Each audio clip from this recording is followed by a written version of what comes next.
Pinasubasta ng ilang mamahaling sasakyan ng mag-asawang kontraktor na sina Curly at Sara Diskaya.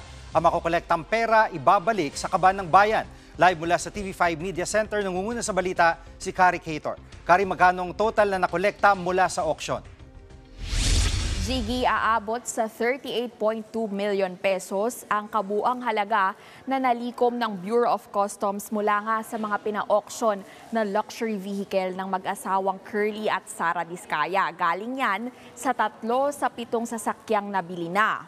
Ang kumpanyang Simplex Industrial Corporation ang nakakuha ng 2 Mercedes-Benz na ang isa ay ang G63 sa higit 15.6 million pesos, pati na ang G500 sa 15.5 million pesos, habang ang kumpanyang Le Central Jewelries naman ang nakabili sa Lincoln Navigator sa halagang 7.1 million pesos. Hindi naman nakuha sa auction ang Rolls-Royce, Bentley Bentayga at Toyota Tundra at Sequoia.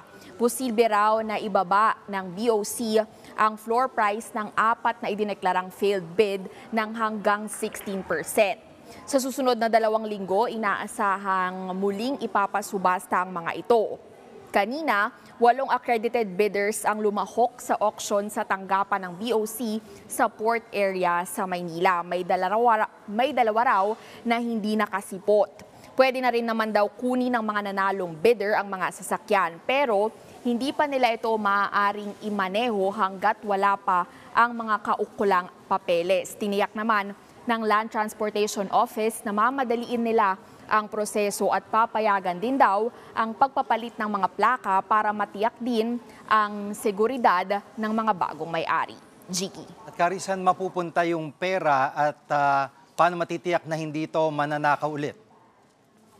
Sinabi ng parehong BOC at Malacanang Jiggy na sa National Treasury mapupunta lahat nga ng makokolekta nila rito sa mga ipinapasubastang mga sasakyan ng mga Diskaya. Siniguro rin nila na makikinabang dyan ang mga mamamayan. Sinabi pa nga ng BOC kanina na bagamat hindi raw kasing laki itong nakokolekta o makokolekta pa nila sa luxury cars sa mga nawalang pondo, ay ang mahalaga raw kahit papaano ay unti-unti nang nababawi yung mga nawala nga. Pakinggan natin itong pahayag ni na Malacanang Press Officer Claire Castro at BOC Commissioner Ariel Nepomuceno.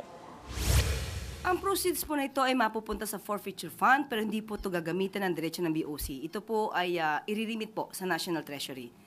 So, gagamitin po ito para sa taong bayan. Makakasiguro po tayo na mga pondong ito ay dapat magamit sa tama. Mas importante dito sa pera o pondo na maaari natin makuha ay ang simbolismo at ang pagpapahalaga natin na pag ikaw ay gumawa ng mali, ikaw ay mananagot at ang pera ng bansa dapat ay pakinabangan ng ating mga kababayan.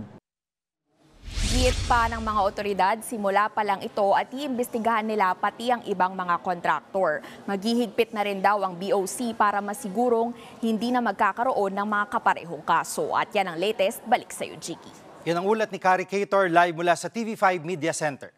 Mga kapatid, Jig Manikad po, pagdating sa mahalagang balita sa loob at labas ng bansa, dapat una sa lahat, mag-follow at mag-subscribe na sa social media pages ng News 5.